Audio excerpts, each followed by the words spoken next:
ദൈവനാമത്തിന് മഹത്വമുണ്ടാകട്ടെ. ഒരു നിമിഷം കൊണ്ട് കണ്ണിമയ്ക്കുന്നിടയിൽ രൂപാന്തരം. 1 കൊരിന്ത്യർ 15:51 വചനം. ഒരു മർമ്മം നിങ്ങളോട് പറയാം, നാം എല്ലാവരും നിദ്ര കൊള്ളുകയില്ല. എന്നാൽ അന്ത്യകാഹളനാദത്തിങ്കൽ പെട്ടെന്ന് കണ്ണിമയ്ക്കുന്നിടയിൽ നാം എല്ലാവരും രൂപാന്തരപ്പെടും. പെട്ടെന്ന് കണ്ണിമയ്ക്കുന്നിടയിൽ നാം എല്ലാവരും രൂപാന്തരപ്പെടുന്നു. രൂപാന്തരം എന്നത് ദൈവത്തിന്റെ സ്വരൂപത്തിലും സാദൃശ്യത്തിലും നാം മാറുന്നതാണ്. അവൻ ഇരിക്കുന്നത് പോലെ നാം അവനോട് കൂടിയിരിക്കുമെന്ന് 1 യോഹന്നാൻ 3:2 യോഹന്നാൻ എഴുതുന്നു. പ്രിയമുള്ളവരെ, നാം ഇപ്പോൾ ദൈവമക്കളാകുന്നു. നാം ഇന്നത് ആകും എന്ന് ഇതുവരെ പ്രത്യക്ഷമായില്ല.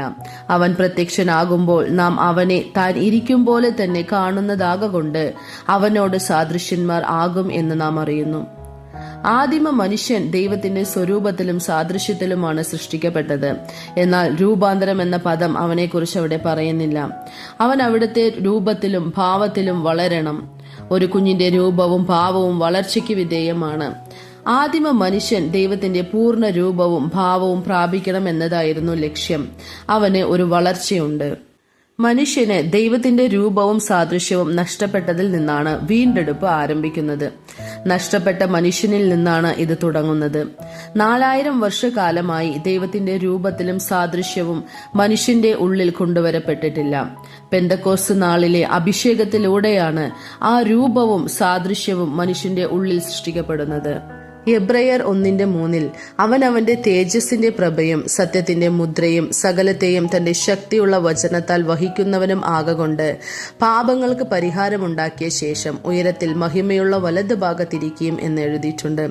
പെന്തക്കോസ്ത് നാളിന് ശേഷം ആ മാതൃകയെ നാം പറ്റി അവർ പോയ വലത് ഭാഗത്തെ നാം പ്രാപിക്കണം. കൊലോസ്യർ 3:1-2 ആകയാൽ നിങ്ങൾ ക്രിസ്തുവിനോടുകൂടെ ഉയർത്തെഴുന്നേറ്റിരിക്കുന്നു എങ്കിൽ ക്രിസ്തു ദൈവത്തിന്റെ വലത് ഭാഗത്ത് ഇരിക്കുന്നിടമായ ഉയരത്തിലുള്ളത് തന്നെ ചിന്തിപ്പിൻ, ഭൂമിയിലുള്ളതല്ല ഉയരത്തിലുള്ളത് തന്നെ ചിന്തിപ്പിൻ എന്ന് പൗലോസ് എഴുതുന്നു. പരിശുദ്ധാത്മാവ് മൂല്യമായി അവരുടെ രൂപവും സാദൃശ്യവും സൃഷ്ടിക്കപ്പെട്ടാലും പിതാവിന്റെ വലതു ഭാഗത്തിലുള്ള ഉയരത്തിലുള്ളത് ചിന്തിക്കുമ്പോഴാണ് അത് വളരുന്നത്. മനുഷ്യന്റെ ഉള്ളിൽ ആ വളർച്ചയുണ്ട്, വെളിയിൽ അത് കാണാൻ സാധിക്കുന്നില്ല. 2 കൊരിന്ത്യർ 4:16 അനുസരിച്ച് നമ്മുടെ ഉള്ളിലെ മനുഷ്യൻ വളരുമ്പോൾ നമ്മുടെ പുറമേയുള്ള മനുഷ്യൻ നാൾക്കുനാൾ ക്ഷയിച്ചു പോകുന്നു. അപ്പോസ്തല ഉപദേശത്തിലൂടെ ഓരോരുത്തരും നടക്കേണ്ട ഒരു പ്രവൃത്തിയാണിത്. ഏതു മനുഷ്യനെയും ക്രിസ്തുവിൽ തികഞ്ഞവനായി നിർത്തേണ്ടതിന് ഏതു മനുഷ്യനെയും പ്രബോധിപ്പിക്കുകയും ഏതു മനുഷ്യനോടും സകല ജ്ഞാനത്തോടും കൂടെ ഉപദേശിക്കുകയും ചെയ്യുന്നു എന്ന് കൊലോസ്യർ 1:28 പൗലോസ് എഴുതുന്നു. ഫിലിപ്പിയർ 2:6-7-8 വചനങ്ങളിൽ ദൈവപുത്രൻ മനുഷ്യരൂപത്തിലും മനുഷ്യ സാദൃശ്യത്തിലും വെളിപ്പെട്ടു. അവൻ ദൈവരൂപത്തിലിരിക്കെ ദൈവത്തോടുള്ള സമത്വം മുറുകെ പിടിച്ചുകൊള്ളണമെന്ന് വിചാരിക്കാതെ ദാസരൂപമെടുത്ത് മനുഷ്യ സദൃശ്യത്തിലായി തന്നെത്താൻ താഴ്ത്തി. അവർ ഒരു പരിപൂർണ മനുഷ്യൻ.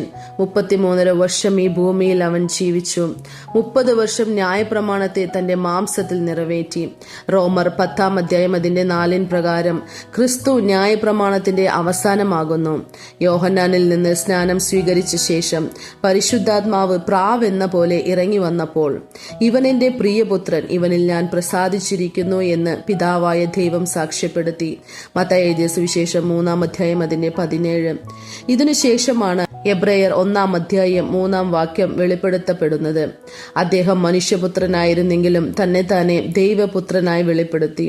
യഹൂദന്മാർ ഇത് അംഗീകരിച്ചില്ല. എന്നാൽ യേശുവിൽ വിശ്വസിച്ചവർ അവനെ സ്വീകരിച്ച് അവനെ അനുഗമിച്ചു. യോഹന്നാൻ 1:18 ഇങ്ങനെ എഴുതപ്പെട്ടിരിക്കുന്നു: ദൈവത്തെ ആരും ഒരു നാളും കണ്ടിട്ടില്ല. പിതാവിന്റെ മടിയിലിരിക്കുന്ന ഏകജാതനായ പുത്രൻ അവനെ വെളിപ്പെടുത്തിയിരിക്കുന്നു. അതുകൊണ്ട് യേശുവിന്റെ ഉപദേശങ്ങളും അദ്ദേഹത്തിന്റെ മാതൃകാപരമായ ജീവിതവും അദ്ദേഹവും ദൈവപുത്രനാണെന്ന സത്യവും പത്രോസ് തിരിച്ചറിഞ്ഞു. മത്തായി എഴുതിയ സുവിശേഷം 16:13-18 വരെയുള്ള വചനങ്ങളിൽ യേശു തന്റെ ശിഷ്യന്മാരോട് ചോദിക്കുന്നു: ജനങ്ങൾ മനുഷ്യനെ ആരെന്ന് പറയുന്നു എന്ന് ചോദിച്ചു. ചിലർ യോഹന്നാൻ സ്നാപകൻ എന്നും മറ്റു ചിലർ ഏലിയാവെന്നും വേറെ ചിലർ ഇരമ്യാവോ പ്രവാചകന്മാരിൽ ഒരുത്തനോ എന്നും പറയുന്നു എന്നവർ പറഞ്ഞു. നിങ്ങളോ എന്നെ ആരെന്ന് പറയുന്നു എന്ന് അവൻ ചോദിച്ചതിന് ശിമോൻ പത്രോസ്, നീ ജീവനുള്ള ദൈവത്തിന്റെ പുത്രനായ ക്രിസ്തു എന്നുത്തരം പറഞ്ഞു. യേശു അവനോട്, ബറിയോന ശിമോനെ, നീ ഭാഗ്യവാൻ, ജഡരക്തങ്ങളല്ല സ്വർഗസ്ഥനായ എന്റെ പിതാവത്രേ നിനക്ക് ഇത് വെളിപ്പെടുത്തിയത് എന്ന് പറഞ്ഞു. ദൈവം, പുത്രൻ, ക്രിസ്തു എന്നീ 3 വെളിപ്പാട് പത്രോസിനുണ്ട്. ദൈവപുത്രനായ ക്രിസ്തു എന്നതിനർത്ഥം ദൈവം എന്നും പുത്രൻ എന്നും ക്രിസ്തു എന്നും ആണ് അർത്ഥം. ദൈവം എന്ന സ്ഥാനത്ത് അദ്ദേഹം സകലത്തെയും സൃഷ്ടിക്കുന്നു. പുത്രൻ എന്ന സ്ഥാനത്ത് അദ്ദേഹം മരിക്കുന്നു. ക്രിസ്തു എന്ന സ്ഥാനത്ത് അദ്ദേഹം നമ്മെ അഭിഷേകം ചെയ്യുന്നു. ഈ അഭിഷേകം പ്രാപിച്ച നമ്മൾ, അതായത് ആത്മാവിന്റെ ആദ്യ ദാനം ലഭിച്ചിരിക്കുന്ന നാമും നമ്മുടെ ശരീരത്തിന്റെ വീണ്ടെടുപ്പായ പുത്രത്വത്തിനും കാത്തുകൊണ്ട് ഉള്ളിൽ ഞരങ്ങുന്നു എന്ന് റോമർ 8:23 എഴുതപ്പെട്ടിരിക്കുന്നു. ശരീരത്തിന്റെ വീണ്ടെടുപ്പ് എന്നത് ആത്മീകമായ ഒരു ഞരങ്ങലിനെ കാണിക്കുന്നു. നാം ഞരങ്ങണം, അത് ആത്മാവിന്റെ പൂർണ്ണതയെ കാട്ടുന്നു.